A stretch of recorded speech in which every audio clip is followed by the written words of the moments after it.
नमस्कार मेरे शेर और शेरनियों, आप सभी का स्वागत है उत्प्रेक्षा क्लासेज में। आज हम देखने वाले हैं कक्षा 10वीं के जो विज्ञान है इसके मॉडल सेट नंबर 4 लेकर आए हैं। इससे पहले जो है आप लोग 3 मॉडल सेट नहीं किए हैं तो जरूर कीजिए। चलिए हम देखते हैं मॉडल सेट चौथा का जो है सबसे फर्स्ट ऑब्जेक्टिव है, किस दर्पण की फोकस दूरी ऋणात्मक होती है, समतल, अवतल, उत्तल, इनमें से कोई नहीं। तो आप सभी को पता होगा ये जो हमारा अवतल दर्पण है इसकी फोकस दूरी ऋणात्मक होता है। बी जो है आप लोग का सही आंसर है। दूसरा नंबर क्वेश्चन है हमारा, दर्पण की फोकस दूरी एफ और वक्रता त्रिज्या आर में क्या संबंध होता है। तो आप सभी को बताना है कमेंट बॉक्स में। तो इस दोनों में संबंध होता है, एफ बराबर होता है R/2 होता है, जो कि आप लोग का ऑप्शन जो है बी हमारा बिल्कुल सही आंसर है। तीसरा नंबर क्वेश्चन देखेंगे, सामान्य दृष्टि की न्यूनतम दूरी कितना होता है। तो आप सभी को पता होगा ये जो हमारा 25 सेंटीमीटर होता है, जो कि आप लोग का बी जो है बिल्कुल राइट आंसर है। तीसरा क्वेश्चन देखिए, बहुत ही इंपॉर्टेंट ऑब्जेक्टिव है, श्वेत प्रकाश का कौन सा रंग प्रिज्म से गुजरने पर सबसे कम झुकता है। बैगनी देखिए, नीला, लाल या पीला। तो आप सभी को पता होगा सबसे ज़्यादा जो झुकता है वो हमारा लाल झुकता है, जो कि आप लोग का सी जो है बिल्कुल सही आंसर है, सबसे कम यही झुकता है। चलिए हम आगे का क्वेश्चन देखेंगे। 5 नंबर क्वेश्चन है, बहुत ही इंपॉर्टेंट है। मानव आँख की रेटिना द्वारा बनाई गई छवि होती है कैसी, आभासी, सीधा, वास्तविक और उल्टा। आभासी और उल्टा, डी हमारा हो जाएगा वास्तविक और सीधा। तो आप सभी को बताना है कैसा होता है। तो आँखों के द्वारा जो रेटिना पर जो प्रतिबिंब बनता है जिसे छाया बोलते हैं, ये हमारा होता है वास्तविक और उल्टा, जो कि आप लोग का बी जो है बिल्कुल राइट आंसर है। 6 नंबर क्वेश्चन देखेंगे, आकाश का रंग नीला प्रतीत होता है। आप सभी को बताना है आकाश का जो रंग है नीला क्यों प्रतीत होता है, किसके कारण प्रतीत होता है। तो आप सभी जानते होंगे प्रकाश के प्रकीर्णन के कारण होता है, जो कि आप लोग का बी जो है बिल्कुल सही आंसर है। आगे का क्वेश्चन देखिए, 7 नंबर क्वेश्चन है हमारा, किस दर्पण से वस्तु का प्रतिबिंब बड़ा बनता है, समतल, अवतल, उत्तल या इनमें से कोई नहीं। तो यहाँ पर आप लोग जानते होंगे वस्तु का जो प्रतिबिंब बड़ा बनता है वो हमारा अवतल दर्पण से बनता है, और छोटा पूछा जाएगा तो उत्तल दर्पण से बनता है, और जो समान आकार का पूछा जाएगा तो समतल दर्पण से बनता है। तो आप लोग को याद रखना है बी जो है हमारा बिल्कुल सही आंसर है। और 8 नंबर क्वेश्चन देखिएगा, निकट दृष्टि दोष को ठीक करने के लिए कौन सा लेंस का उपयोग किया जाता है। तो निकट दृष्टि दोष को जो है सही करने के लिए हम लोग जो है अवतल लेंस के चश्मे का उपयोग करते हैं, जो कि आप लोग का सी जो है बिल्कुल सही आंसर है। आगे का क्वेश्चन देखिएगा, 9 नंबर क्वेश्चन है, विद्युत धारा की उत्पत्ति दर्शाने वाला उपकरण कौन सा है। गैल्वेनोमीटर है, मोटर है, जनरेटर है या वोल्ट मीटर है। तो यहाँ पर आप लोग याद रखिएगा जो हमारा जो विद्युत उपकरण जो उपस्थिति को दर्शाता है वो हमारा गैल्वेनोमीटर से दर्शाता है, जो कि आप लोग का ऑप्शन जो है ए करेक्ट आंसर है। चलिए 10 नंबर क्वेश्चन देखिएगा, बहुत ही इंपॉर्टेंट ऑब्जेक्टिव है, दाएं हाथ के अंगूठे का नियम जो है किसने दिया था। आप सभी को पता होगा दाएं हाथ का जो नियम है इन्होंने जो है मैक्सवेल द्वारा दिए गए हैं, जो कि आप लोग का याद रखना है, VVI ऑब्जेक्टिव और इम्पोर्टेंट क्वेश्चन है। चलिए हम आगे का क्वेश्चन देखेंगे। 11 नंबर क्वेश्चन है, विभवांतर का एसआई मात्रक क्या होता है। आप सभी जानते हैं, जरूर कमेंट बॉक्स में लिखिएगा। तो विभवांतर का जो एसआई मात्रक होता है हमारा वोल्ट हो जाता है, जो कि आप लोग का ऑप्शन जो है ए करेक्ट आंसर है। 12 नंबर क्वेश्चन हो जाएगा हमारा, किस संयोजन से जो है प्रतिरोध बढ़ता है, श्रेणी क्रम से, समांतर क्रम से, दोनों या इनमें से कोई नहीं। तो यहाँ पर आप लोग को याद रखने की जरूरत है, संयोजन द्वारा जो प्रतिरोध का जो मान बढ़ता है वो हमारा श्रेणी क्रम से बढ़ता है, जो कि आप लोग का ऑप्शन जो है ए करेक्ट आंसर है। 13 नंबर क्वेश्चन देखेंगे, चुंबकीय बल रेखाएं होती है। आप सभी को बताना है काल्पनिक होता है, वास्तविक होता है, दोनों होता है या इनमें से कोई नहीं। तो ये जो हमारा होता है चुंबकीय बल रेखा की जो प्राकृतिक होती है वो हमारा होता है काल्पनिक, जो कि आप लोग का ऑप्शन ए करेक्ट आंसर है। और आगे का क्वेश्चन देखिएगा, बहुत ही इंपॉर्टेंट ऑब्जेक्टिव है, 1 किलोवाट जो है घंटा कितने के बराबर होता है। तो आप लोग को याद रखना है 1 किलोवाट घंटा जो है 3.6 × 10 के पावर 6 जूल होता है, जिसे शॉर्ट में जे लिखते हैं, इतने के बराबर होता है। सी जो है आप लोग का सही आंसर, और ये वाला प्रश्न बहुत बार किए होंगे। 15 नंबर क्वेश्चन देखिएगा, नवीकरण ऊर्जा का स्रोत है नाभिकीय, सौर ऊर्जा, कोयला या प्राकृतिक गैस। तो नाभिकीयकरण ऊर्जा का जो स्रोत हो जाएगा आप लोग देखेंगे तो ये हमारा सौर ऊर्जा हो जाता है, जो कि आप लोग का बी जो है बिल्कुल सही आंसर है। 16 नंबर क्वेश्चन देखिएगा, अपसारी लेंस कहलाता है। तो आप लोग देखकर बताना है किस लेंस को जो है हम लोग अपसारी लेंस भी बोलते हैं। तो यहाँ पर आप लोग को याद रखने की जरूरत है, अवतल लेंस जो होता है इसको हम अपसारी लेंस भी बोलते हैं। चलिए हम आगे का क्वेश्चन देखेंगे। 17 नंबर क्वेश्चन, प्रकाश के प्राथमिक वर्ण कौन सा हो जाएगा? लाल है, नीला है, हरा है या उपयुक्त में से सभी हो जाएगा? तो यहाँ पर आप लोग को याद रखने की जरूरत है, प्रकाश का जो प्राथमिक वर्ण हो जाता है ये सभी कलर होते हैं, लाल भी होता है, नीला भी रहता है, हरा भी रहता है। डी जो है हमारा बिल्कुल सही आंसर है। आगे का क्वेश्चन देखेंगे। 18 नंबर क्वेश्चन है, नेत्र का जो है रंगीन भाग है कौन सा हो जाएगा? कॉर्निया है, पुतली है, रेटिना है, आइरिस है। तो यहाँ पर आप लोग को याद रखने की जरूरत है, रंगीन जो भाग होता है हमारा आइरिस होता है, जो कि आप सबों का डी जो है बिल्कुल सही आंसर है। और आगे का क्वेश्चन देखिए, बहुत ही इंपॉर्टेंट है। 1 HP बराबर होता है, तो 1 HP जो बराबर हमारा हो जाता है 746 वाट हो जाता है, जो कि आप लोग का ऑप्शन जो है ए करेक्ट आंसर है। चलिए हम 20 नंबर क्वेश्चन देखेंगे। मैग्नीफाई ग्लास होता है, आप सभी को बताना है। तो मैग्नीफाई जो ग्लास होता है, जिसे जो विशाल शीशा के भी नाम से जानते हैं, ये किस लेंस का होता है? तो ये हमारा अवतल लेंस के नाम से होता है। ऑप्शन जो है ए करेक्ट आंसर है। 21 नंबर क्वेश्चन देखिएगा, चालक के धारा प्रवाह के समय गतिशील कण होते हैं कैसा? परमाणु होते हैं, आयन होते हैं, प्रोटॉन होते हैं, इलेक्ट्रॉन होते हैं। तो यहाँ पर आप लोग याद रखिएगा, इसमें देखेंगे तो चालक में जो धारा के प्रवाह होता है हमारा इलेक्ट्रॉन के द्वारा होता है, जो कि आप लोग का डी जो है बिल्कुल सही आंसर है। आगे का क्वेश्चन देखिएगा। 22 नंबर, एम्पियर घंटा का मात्रा क्या हो जाता है? यानी एम्पियर घंटा का मात्रा क्या हो जाता है? तो आवेश हो जाता है, जो कि आप लोग का बी हमारा बिल्कुल सही आंसर है। 23 नंबर क्वेश्चन देखेंगे, वाट यानी जो है डब्लू के बराबर होते हैं, तो देखेंगे जूल प्रति सेकंड, जूल हमारा सेकंड या सेकंड जूल होता है। तो यहाँ पर आप लोगों को देख कर बताना है, वाट के बराबर क्या हो जाएगा इसमें? तो हमारा जूल प्रति सेकंड हो जाएगा, जो कि आप लोग का ऑप्शन जो है ए करेक्ट आंसर है। 24 नंबर क्वेश्चन हम लोग देखेंगे, विद्युत धारा का मात्रक है कौन सा हो जाएगा? एम्पियर है, वोल्ट है, ओम है, वाट है। बहुत ही आसान ऑब्जेक्टिव है। तो हमारा विद्युत धारा का जो मात्रक हो जाता है वो एम्पियर होता है, जो कि आप लोग का ऑप्शन जो है ए करेक्ट आंसर है। 25 नंबर क्वेश्चन देखेंगे, ग्लोबल वार्मिंग के लिए उत्तरदायी गैस कौन सा हो जाएगा? तो आप लोग को पता होगा CO2, जिसे हम कार्बन डाइऑक्साइड गैस बोलते हैं, ये ग्लोबल वार्मिंग के लिए बहुत ही हानिकारक यानी उत्तरदायी गैस हो जाता है। सी जो है हमारा बिल्कुल सही आंसर, इसी के कारण जो है ग्लोबल वार्मिंग होता है। और हमारा 26 नंबर क्वेश्चन देखिएगा, भोजन का पचना जो है किस प्रकार की अभिक्रिया है? उपचयन है, संयोजन है, विस्थापन है या अपचयन है? तो शरीर में जो भोजन का पचना होता है ये हमारा उपचयन अभिक्रिया के कारण होता है, जो कि आप लोग का ऑप्शन जो है ए करेक्ट आंसर है। और 27 नंबर क्वेश्चन देखेंगे, काली चूने में जो है जल डालने पर अभिक्रिया होती है कौन सा हो जाएगा? उष्माक्षेपी, उष्माशोषी, विस्फोटक या इनमें से कोई नहीं। तो यहाँ पर आप लोग याद रखिएगा, काली चूना में जब हम जल को डालते हैं, इसमें जो अभिक्रिया होता है उष्माक्षेपी अभिक्रिया का क्या हो जाता है? तो उदाहरण हो जाएगा। ऑप्शन जो है ए करेक्ट आंसर है। 28 नंबर क्वेश्चन देखेंगे, सबसे अधिक अभिक्रियाशील धातु कौन सा हो जाएगा? नीचे आप लोग को देखकर बताना है। तो Cu, जिसे हम कॉपर बोलते हैं, सबसे अधिक अभिक्रियाशील धातु हो जाएगा, जो कि आप लोग का ऑप्शन जो है ए में दिए गए हैं। और 29 नंबर क्वेश्चन देखिएगा, चूना जल का सूत्र हो जाएगा हमारा। तो देखिएगा इसमें से कौन सा जो है चूना जल का सूत्र है?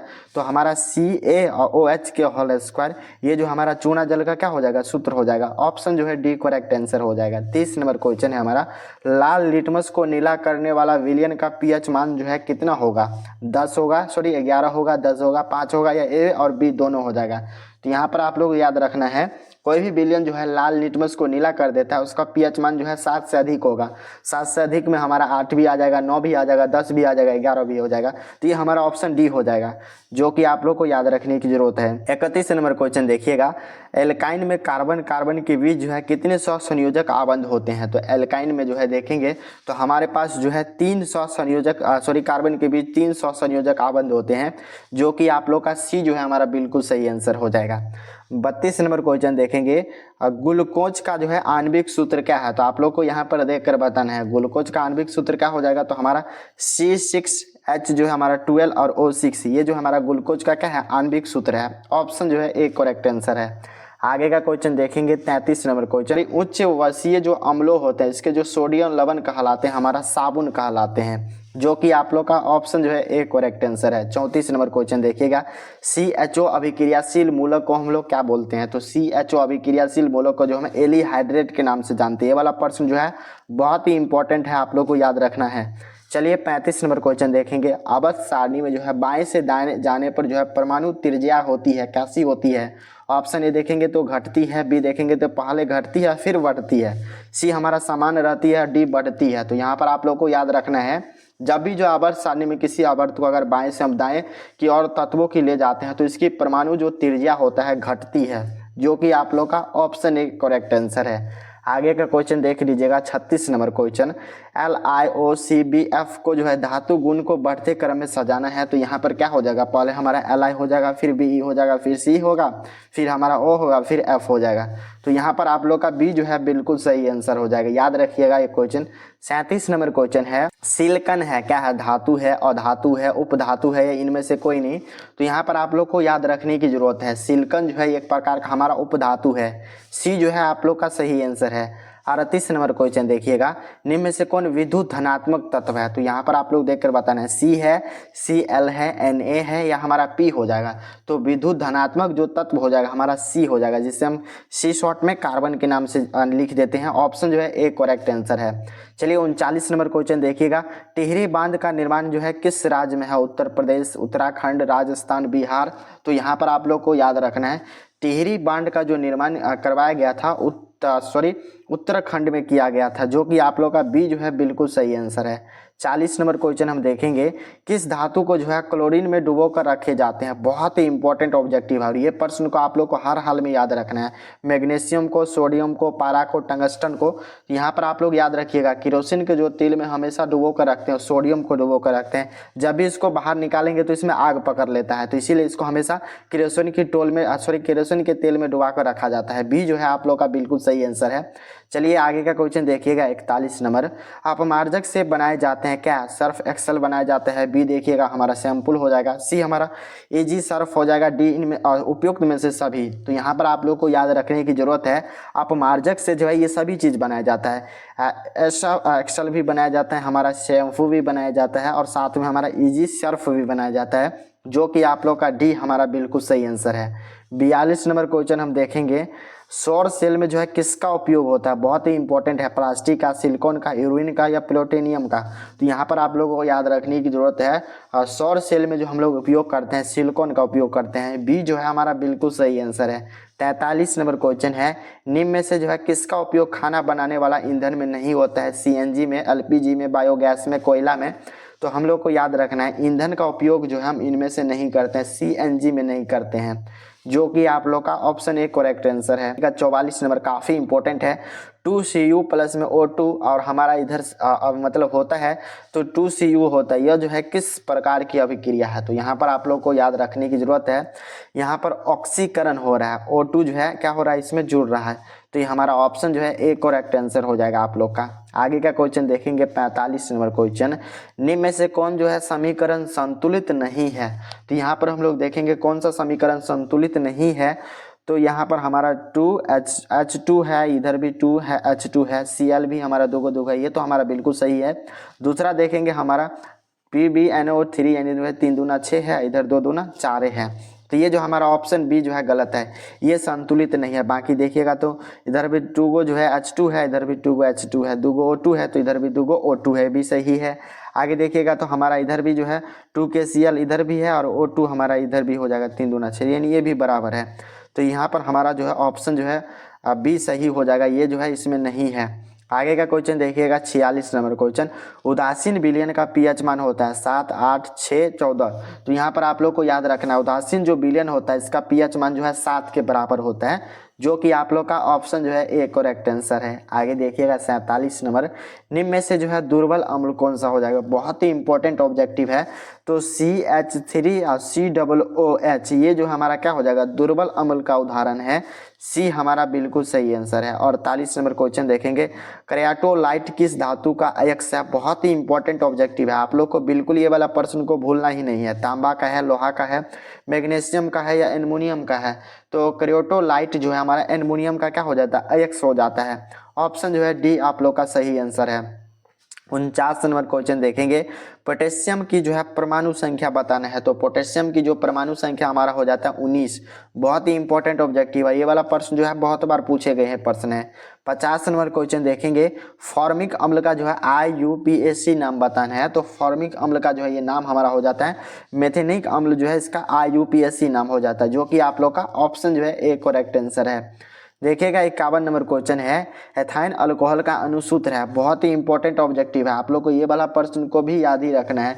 तो C2 हो जाता है और H5 हो जाता है, हमारा OH हो जाता है। ये जो है एथाइल अल्कोहल का अणुसूत्र हो जाएगा। सी जो है हमारा बिल्कुल सही आंसर है। 52 नंबर क्वेश्चन देखेंगे, एल्काइन कौन सा हो जाएगा। निम्नलिखित में आप लोग को एल्काइन को पहचानना है। तो एल्काइन देखेंगे तो हमारा C2 और H2 हमारा ये जो है एल्काइन हो जाएगा। ऑप्शन जो है ए करेक्ट आंसर है। 53 नंबर क्वेश्चन तो बहुत ही आसान प्रश्न है और इम्पोर्टेंट भी हो जाता है आपके बोर्ड एग्जाम के लिए। तो चीनी का जो है रासायनिक सूत्र आप लोग को याद ही होगा। तो चीनी का रासायनिक सूत्र हो जाता है C12H22 और हमारा O11 हो जाता है। आप लोग को ये वाला प्रश्न को बिल्कुल याद रखना है, भूलना नहीं है। 54 नंबर क्वेश्चन देखेंगे, एसिटिलीन में जो है CC के बीच संयोजक आबंधों की संख्या कितनी होती है। आप लोग देख कर बताएंगे, 5 होता है, 7 होता है, 2 होता है या 3 होता है। तो यहाँ पर आप लोग याद रखिएगा, एसिटिलीन जो कार्बन है इसके बीच जो आबंधों की संख्या जो होता है हमारा 3 होता है। ऑप्शन जो है डी आप लोग का बिल्कुल सही आंसर है। 55 नंबर क्वेश्चन है, श्वसन के अध्ययन में प्रयुक्त बीज होते हैं। तो श्वसन के अध्ययन में जो है प्रयुक्त बीज जो होते हैं हमारा उबला हुआ बीज होता है, जो कि आप लोग का सी जो है बिल्कुल सही आंसर है। और 56 नंबर क्वेश्चन देखेंगे, मानव विक्र जो है किस प्रणाली का भाग है। शोषण का है, पोषण का है, शोषण का है, उत्सर्जन का है, परिवहन का है। तो यहाँ पर आप लोग याद रखिए, विक्र जो है हमारा उत्सर्जन संबंधित जो है प्रणाली है। सी जो है हमारा बिल्कुल सही आंसर है। 57 नंबर क्वेश्चन हो जाएगा यहाँ पर, पौधे में जो है जाइलम किसके लिए जो है परिवहन के लिए होता है। जल का होता है, बी देखेंगे तो भोजन का है, सी हमारा अमीनो अम्ल का है और डी ऑक्सीजन का है। तो आप सभी ये प्रश्न तो बहुत ही आसान है। जाइलम का जो काम होता है वो पानी को जो है ऊपर नीचे पहुंचाना होता है, यानी जल।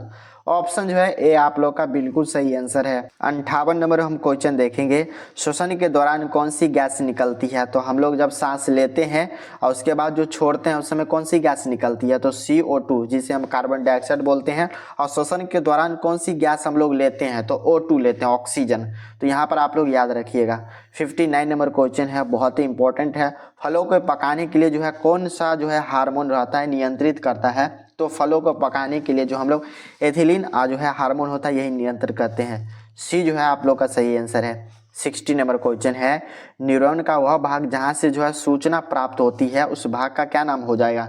तो यहाँ पर आप लोग याद रखिएगा, डेंड्राइट हो जाएगा, जो कि आप लोग का ऑप्शन जो है ए में ही दिया गया है। आगे का क्वेश्चन देखिएगा, 61 नंबर क्वेश्चन, आपातकालीन हार्मोन है, एरिड्रीनेलिन हार्मोन हो जाएगा, जो कि आप लोग का ऑप्शन जो है ए करेक्ट आंसर है। 62 नंबर क्वेश्चन हो जाएगा, निम्न में से कौन जो है अनैच्छिक क्रिया नहीं है। तो यहाँ पर आप लोग देखिएगा, तो ये जो हमारा चावाना जो है ये अनैच्छिक क्रिया नहीं है, बाकी उल्टी है, अधिक लार आना ये भी है, हृदय का धड़कन ये भी है, बाकी चबाना नहीं है। डी जो है हमारा बिल्कुल सही आंसर है। 63 नंबर क्वेश्चन देखेंगे, मानव में जो है गर्भ अवधि होती है। तो यहाँ पर आप लोग जानते होंगे, मानव में जो है गर्भ की अवधि होती है वो हमारा 270 दिन का होता है, यानी मंथ में काउंट किया जाए तो 9 मंथ होता है और 9 को आप लोग को 30 से गुना कर देना है। तो 9 या 27 यानी 0 है तो 0, 270 दिन का होता है, जो कि आप लोग का ऑप्शन जो है ए करेक्ट आंसर है। आगे का क्वेश्चन देखेंगे, 64 number question, Ganga action plan जो है शुरू हुआ था कब। तो आप सभी जानते होंगे गंगा एक्शन प्लान जो है 1985 ईस्वी में शुरू हुआ था। बी जो है हमारा बिल्कुल सही आंसर है। 65 नंबर क्वेश्चन है, मुकुलन द्वारा अलैंगिक जनन होता है किसमें। तो आप सभी जानते होंगे मुकुलन द्वारा जो अलैंगिक जनन होता है ईस्ट में होता है, जो कि आप लोग का ऑप्शन इस में दिया गया है। 66 नंबर क्वेश्चन देखेंगे, स्वतंत्र तंत्र से संबंधित रोग, तो यानी सांस लेने छोड़ने से संबंधित कौन सा यहाँ पर हो जाएगा बीमारी। तो हमारा टीबी हो जाता है, जो कि आप लोग का बी जो है बिल्कुल सही आंसर है। चलिए 67 नंबर क्वेश्चन देखिएगा, मनुष्य जो है किनका पाचन नहीं करते हैं।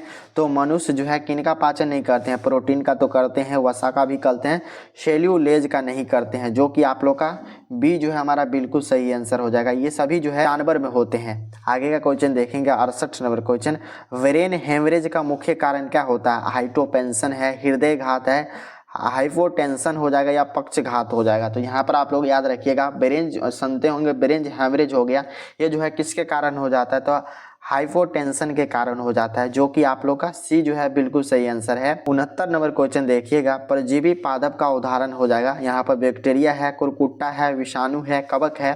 तो परजीवी पादप का जो हार्मोन हो जाएगा यहाँ पर परजीवी पादप का जो उदाहरण हो जाएगा यहाँ पर हमारा कसकूटा हो जाएगा, जो कि आप लोग का बी जो है बिल्कुल सही आंसर है।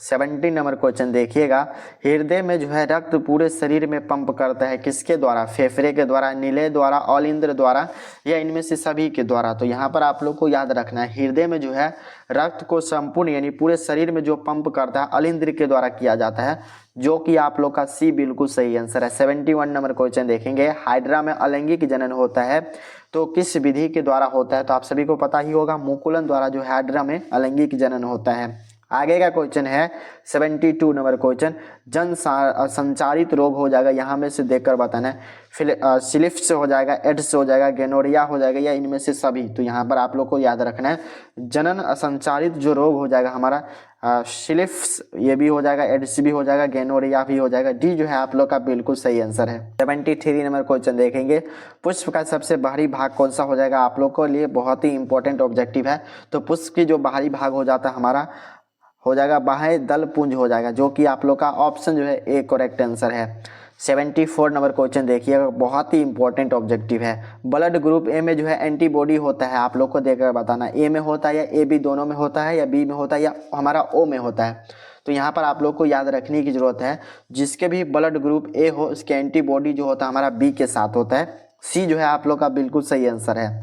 75 नंबर हम क्वेश्चन देखेंगे, रक्त में ग्लूकोज का स्तर कौन नियंत्रित नहीं करता है? यहाँ पर ये नहीं पूछा जा रहा कौन करता है, यहाँ पर पूछा जा रहा कौन नहीं करता है। तो इंसुलिन के द्वारा नहीं होता है, बाकी ये सभी के द्वारा होता है। ऑप्शन जो है ए करेक्ट आंसर है। 76 नंबर क्वेश्चन देखिएगा, पादप वृद्धि हार्मोन कौन सा हो जाएगा? तो पादप वृद्धि जो हार्मोन हो जाएगा हमारा जेवरिलिन हो जाएगा, जो कि आप लोग का ऑप्शन जो है ए करेक्ट आंसर है। 77 नंबर क्वेश्चन देखेंगे, हार्मोन स्रावित होता है तो किस में होता है? अंतःस्रावी ग्रंथि में, बाह्य स्रावी ग्रंथि में, नलिका में होता है, या इनमें से कोई नहीं। तो हार्मोन का जो स्रावित होता है वो हमारा अंतःस्रावित ग्रंथि में होता है, जो कि आप लोग का ऑप्शन जो है ए करेक्ट आंसर है। 78 नंबर क्वेश्चन देखिएगा आप लोग, मुख गुहा में लार ग्रंथि के जोड़े होते हैं, एक होते हैं, दो होते हैं, तीन होते हैं, या चार होते हैं? तो यहाँ पर आप लोग को याद रखने की जरूरत है, मुख गुहा में जो है कितने जोड़े लार ग्रंथि पाए जाते हैं? तो इसमें देखेंगे तो 3 जोड़े लार ग्रंथि पाए जाते हैं। सी जो है हमारा बिल्कुल सही आंसर है। एंड्रोजन जो है हार्मोन है, कौन सा हार्मोन हो जाएगा? हमारा मेल हार्मोन है, फीमेल हार्मोन है, पाचक हार्मोन है। एंड्रोज जो हार्मोन है ये हमारा मेल हार्मोन है, जो कि आप लोग का ऑप्शन ए करेक्ट आंसर यानी पुरुष हार्मोन है। चलिए हम आगे का क्वेश्चन देखेंगे। इस वीडियो का लास्ट ही प्रश्न है 80 नंबर, मटर के पौधे पर प्रयोग किसने किया था? Mendel, Darwin, Lamarck, Khurana. तो यहाँ पर आप लोग को याद रखने की जरूरत है, मटर के पौधे पर किसने प्रयोग किया था? तो मेंटल साहब किए थे, जो कि आप लोग का ऑप्शन जो है ए करेक्ट आंसर है। आप लोग को बताना है सेट 4 के अंदर जो है आप लोग 80 में से कितने ऑब्जेक्टिव सही किए, जरूर कमेंट बॉक्स में लिखिएगा। तो पहली बार आए हैं तो सब्सक्राइब कीजिए और ऑल पर दबा दीजिए, और इस वीडियो को जो है तमाम दोस्तों के साथ जरूर शेयर कीजिएगा। इसका PDF आप लेना चाहते हैं तो टेलीग्राम को ज्वाइन कीजिए। चलिए मिलते हैं आप सभी दोस्तों से अगले मॉडल सेट में, तब तक के लिए पढ़ाई कीजिए। जय हिंद।